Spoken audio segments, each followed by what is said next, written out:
ڈالروں کی اب یلغار. اب یہاں پر امریکی سرمایہ تو ڈالر چاہے مشرق سے آئے چاہے مغرب سے آئے وہ یہودیوں کا اعلی کار ہے. آپ نے اگر $1 نوٹ کا اگر کبھی نقشہ دیکھا ہو، اس کے اوپر جو سگنیا بنا ہوا ہے، جو نشان ہے، وہ کیا ہے؟ پیرامڈ، احرام مصر.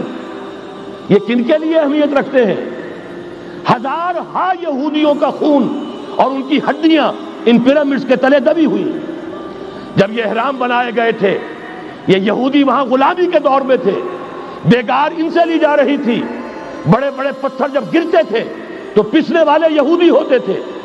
یہ ان کی اپنی جیسے ہولوکاسٹ، جیسے انہوں نے اس کو اپنا سمبل بنایا ہوا ہے، اسی طریقے سے پیرامڈ، مصر کا پیرامڈ، یہ گویا کہ ان کے اس زوال کا ایک نشان ہے. اور اس پر ایک آنکھ بنی ہوئی ہے، ایک آنکھ، کان دجال کی آنکھ، وہ دیکھ رہی ہے. عجیب ہے یہ سمبل. نیچے لکھا ہوا ہے نووس آرڈو سکلورم، اور یہ در حقیقت 1776 جو نیچے لکھا ہوا ہے وہ رومن حروف کے اندر یہ 1776 ہے، جو میں بتا چکا ہوں آرڈر آف الومناٹی وساپ نے قائم کیا تھا. عام دنیا یہ سمجھتی ہے کہ شاید یہ امریکہ کا یوم آزادی ہے، سن آزادی ہے. 1 مئی اس آرڈر آف الومناٹی کی تاسیس 1 مئی کو ہوئی ہے.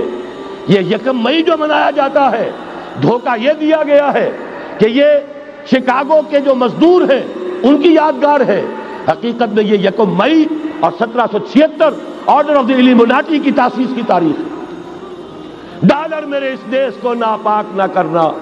اور میں تو انہیں داد دیتا ہوں، جو کچھ انہوں نے، شاعر کہتے ہیں اس کو جو صاحب شعور ہے، اس صاحب شعور نے جو مشاہدہ کیا ہے کہ ڈالر آئے گا تو کیا آئے گا ہمارے ہاں. میری تو فکر کے اندر رچ بس گیا ہے. پاکستان کے بارے میں جب کہا تھا اے آندھیوں سنبھل کے چلو اس دیار میں، امید کے چراغ جلائے ہوئے ہیں ہم. ہماری امیدوں کے چراغ ہے یہ. اسلام کا گہوارہ بننے والی ملک ہے یہ. اس کو ہم نے قائم کیا تھا اسلام کے لیے. یہ آندھیاں نہ چلیں. اس ملک کو ہم نے اسلام کے چراغ جو ہے ہم نے اس میں روشن کیے ہوئے ہیں. اے آندھیوں سنبھل کے چلو اس دیار میں، امید کے چراغ جلائے ہوئے ہیں ہم. بہرحال یہ تیسرا سیلاب ہے، ننگی سرمایہ داری، جس کی پھر لعنتیں ہوتی ہیں.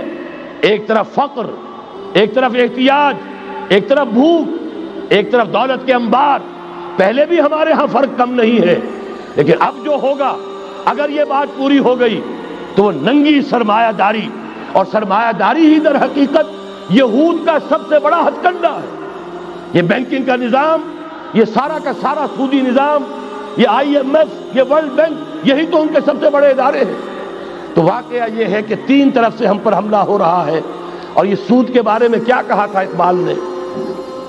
از ربا آخر چمی زائد فتن. اس سود کے ام الخبائث کے پیٹ سے سوائے فتنوں کے اور کیا برآمد ہو سکتا ہے؟ کس نہ داند لذت قرض حسن. کسی کو قرض حسنہ کی لذت یاد نہیں رہی. بغیر سود کے قرض دو. تمہارے پاس فاضل رکھا ہوا ہے، کسی بھائی کو دو کہ وہ اپنی معاشی گاڑی کا پہیہ چلا لے، پھر اصل واپس لے لینا. اگر اتنی ہمت نہیں ہے کہ ان تصدقوا فهو خیر لکم، صدقہ ہی کر دو تو سب سے اچھا ہے. دے ہی ڈالو اپنا فاضل سرمایہ. یسألونک ماذا ينفقون قل العفو. مت رکھو اپنے پاس، یہ گندگی ہے. لیکن اگر بڑے ہی کم ہمت ہو تو کم سے کم قرض حسنہ دو، اپنی اصل رقم واپس لینا. کس نہ دانت لذت قرض حسن. از ربا جاں تیرا دل چو خشت و سنگ. اس لیے کہ سود کے ذریعے سے انسان کے اندر تاریکی پھیل جاتی ہے. دل جو ہے اینٹ کے مانند، پتھر کے مانند سخت ہو جاتا ہے، کٹھور. ثم قست قلوبکم فہی کالحجارۃ او اشد قسوہ. آدمی درندہ بے دندان و چنگ، اور انسان بغیر اس کے کہ بھیڑیوں والے دانت ہوں اور بھیڑیوں والے پنجے ہوں، بھیڑیا بن جاتا ہے. بہرحال اب کرنے کا کام کیا ہے اس کو سمجھیے.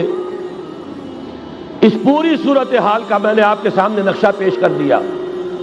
ایک طرف مغرب سے نیو ورلڈ آرڈر، جو جیو ورلڈ آرڈر ہے، اس وقت کی سپریم پاور آن ارتھ، امریکہ کی سرپرستی میں بڑی تیزی کے ساتھ حملہ آور ہے.